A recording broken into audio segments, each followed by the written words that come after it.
Албанските грци најавија почеток на самостоен попис за да знаат колку се точно по број. Изготвиле формулари, а избрани се и лицата кои ќе бидат ангажирани за спроведување на оваа активност.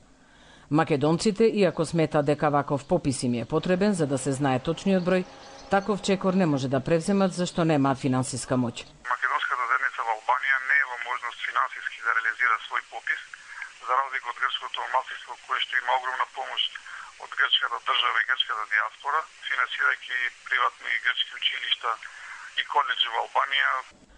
Сепак свој попис, како што вели Стериовски, им е потребен за да се знае точниот број на македонците во Албанија и нивното движење од областите Мала Преспа, Голо Брдо и Гора, кои се иселиле во внатрешноста на Албанија, уште за време на комунизмот, но и потоа, посебно по 91 година, и тоа според него поради лошите услови за живот во овие региони кои се меѓу најсиромашните во Албанија.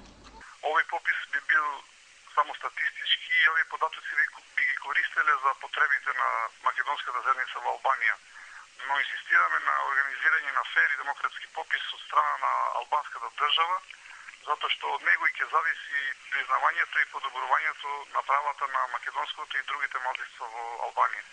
И лидерот на партијата на грците, Партија за заштита на човековите права и пратеник во албанскиот парламент Вангел Дуле, смета дека е потребен нов попис, зашто она што ќе го реализирале не значи и официјален попис.